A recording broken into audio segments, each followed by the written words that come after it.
शादी के बाद जैसे ही मैंने अपने ससुराल में अपना पहला कदम रखा, तो ससुराल के सभी लोगों ने मेरा बहुत ही धूमधाम के साथ स्वागत किया। जैसे ही मैंने अपने जेठ जी के पैर छुए, तो उन्होंने अपने हाथ मेरे कंधों पर रखते हुए मुझे ऊपर उठने के लिए कहा। लेकिन मेरे कंधों पर हाथ रखते हुए वह बहुत ही अजीब तरीके से अपना हाथ मेरी कमर पर फेर रहे थे, जो मुझे बिल्कुल भी अच्छा नहीं लग रहा था। फिर मुझे ऐसा लगा कि शायद यह मेरा वहम हो। शादी की पहली रात मैं अपने कमरे में बैठी हुई थी और अपने पति का इंतजार कर रही थी। मेरे पति जैसे ही कमरे में आए, तो मेरे दिल की धड़कन और भी ज्यादा तेज हुई। मैं शर्म के मारे लाल पीली हो रही थी। फिर उन्होंने बड़े ही प्यार से मेरा घूंघट उठाया और फिर मेरे हाथों और माथे को चूम लिया। उनके होठों की छुअन से मेरे पूरे बदन में ना जाने एक अजीब सी लहर दौड़ पड़ी। लेकिन तभी अचानक हमारे दरवाजे के बाहर से कुछ गिरने की आवाज आई। हम दोनों एकदम से घबरा गए और फिर मेरे पति ने जल्दी से जाकर कमरे का दरवाजा खोल कर देखा, तो वह देखकर हैरान थे कि दरवाजे के बाहर मेरे जेठ जी खड़े हुए हैं। अपने जेठ जी को इस तरीके से दरवाजे के बाहर खड़ा हुआ देखकर मुझे बहुत ज्यादा हैरानी हुई। फिर मेरे पति ने अपने भैया से पूछा, भाई आप यहाँ पर, आपको कोई काम है? मेरे जेठ जी ने थोड़ा सा घबराते हुए कहा, अरे नहीं अमित, बस मैं तो यह देख रहा था कि सब कुछ ठीक है या नहीं। फिर मेरे जेठ जी वहां से हड़बड़ाते हुए चले गए और मेरे पति दोबारा से कमरे में आ गए और फिर हम दोनों अपनी सुहागरात पर एक दूसरे की बाहों में खो गए। सुबह होने पर मैं जल्दी ही नहा धोकर तैयार हो गई और पूजा करने के बाद मैंने घर के सभी लोगों को आरती दी। लेकिन जैसे ही मैंने आरती देने के बाद जेठ जी के पैर छुए, तो उन्होंने एक बार फिर से मेरी कमर पर हाथ रखा और मेरे दोनों हाथ अपने हाथों में पकड़कर कहने लगे, अरे बहू, तुम क्यों यह बार बार तकलीफ करती हो पैर छूने की? मेरा आशीर्वाद तो हमेशा तुम्हारे साथ है। लेकिन जेठ जी के हाथों की छुअन मुझे आशीर्वाद नहीं लग रही थी। मेरी शादी अभी अभी हुई थी, इसलिए मैं किसी से कुछ कह भी नहीं सकती थी। फिर एक दिन जब मैं रसोई में खाना बना रही थी, तभी अचानक से मेरे जेठ जी रसोई में आ गए और अचानक से मेरी कमर पर हाथ लगा दिए और मेरे झोली में रखे अनारों को दोनों हाथ से पकड़ लिए। पहले तो मुझे लगा मेरे पति मेरे साथ शरारत कर रहे हैं। मैंने भी उसी अंदाज में उनसे कहा, क्या कर रहे हो, छोड़ो ना, कोई देख लेगा। लेकिन जैसे ही मैं पीछे मुड़ी तो मैं एकदम से अपने जेठ जी को वहां पर देखकर घबरा गई।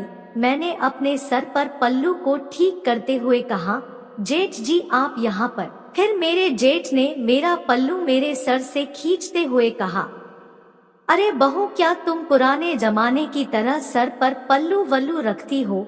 नया जमाना है, देखो ना, पल्लू रखने से तुम्हारी यह पतली कमर और तुम्हारे दोनों कबूतरों बिल्कुल भी दिखाई नहीं देती।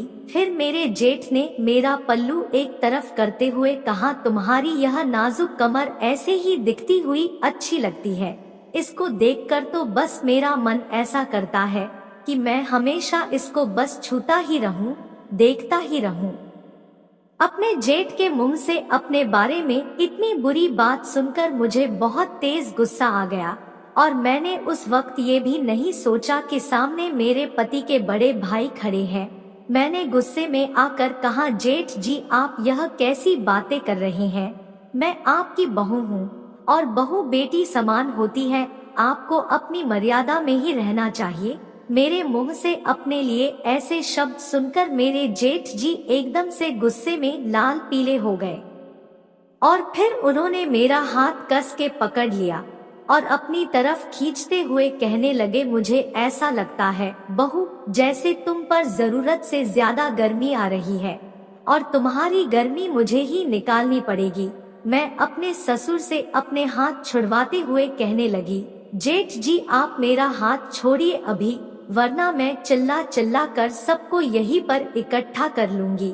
लेकिन मेरे जेठ ने मेरा हाथ तब भी नहीं छोड़ा।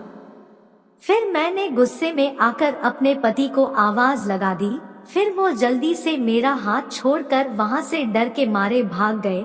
मेरे चिल्लाने की आवाज सुनकर मेरे पति घबराते हुए वहां पर आए और कहने लगे, अरे क्या हुआ, तुम इतने जोर से क्यों चिल्लाई? फिर मैंने बात को संभालते हुए कहा कि मैंने छिपकली देख ली थी, इसलिए उसको देखकर मेरे मुंह से चीख निकल गई।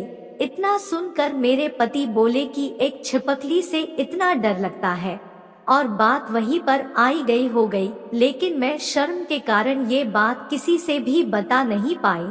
लेकिन मेरा ये सब किसी से ना बताना मेरे जीवन में और भी मुसीबत का कारण बन गया। फिर एक दिन ऐसे ही मेरे पति और घर के अन्य लोग किसी के यहाँ शादी में गए हुए थे। मेरी तबीयत ठीक नहीं थी, इसी कारण मैं घर पर रुक गई और मेरे जेठ जी शादी में जाने के बाद भी कोई बहाना बनाकर घर वापस आ गए। जब उन्होंने दरवाजा खटखटाया तो मैं समझी कि शायद कोई और होगा।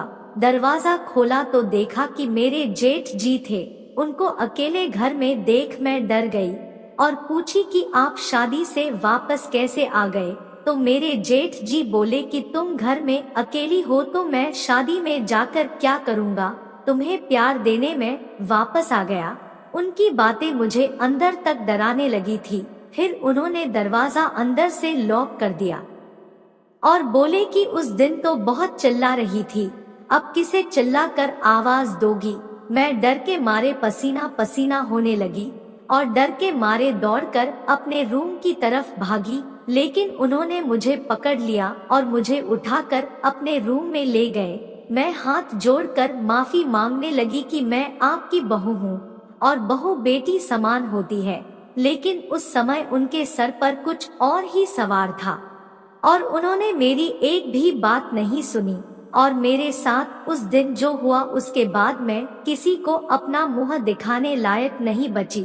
मेरे जेठ जी ने जमकर 2 घंटा तक मुझे बहुत ही अधिक दर्द दिया। ये दर्द मेरे पति के मुकाबले कई गुना था। उसके बाद मेरे जेठ ने धमकी भी दे डाली कि अगर ये बात तुमने किसी से भी बताई तो तुम्हें मैं बदनाम कर दूंगा। लेकिन मैं अपने जेठ जी की इस हरकत के बाद चुप होने वाली नहीं थी और अपने पति के वापस आने के बाद उनसे सब कुछ बता दिया।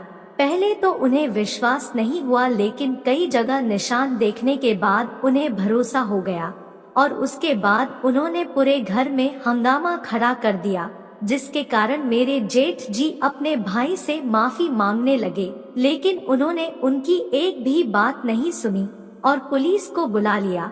मेरा मेडिकल हुआ और उसके आधार पर उन्हें 20 साल की कड़ी सजा सुना दी गई। दोस्तों, ये एक काल्पनिक कहानी है, लेकिन ये हमें शिक्षा देती है। अगर आपके साथ कुछ बुरा हो रहा हो तो आपको चुप नहीं होना चाहिए, बल्कि उसका विरोध करना चाहिए, वरना आपका चुप रहना बाद में आपकी जिंदगी को खराब कर सकता है। दोस्तों, यह वीडियो आपको कैसी लगी? अपनी राय कमेंट बॉक्स में जरूर बताएं और ऐसे ही वीडियो देखने के लिए सब्सक्राइब भी कर ले। धन्यवाद।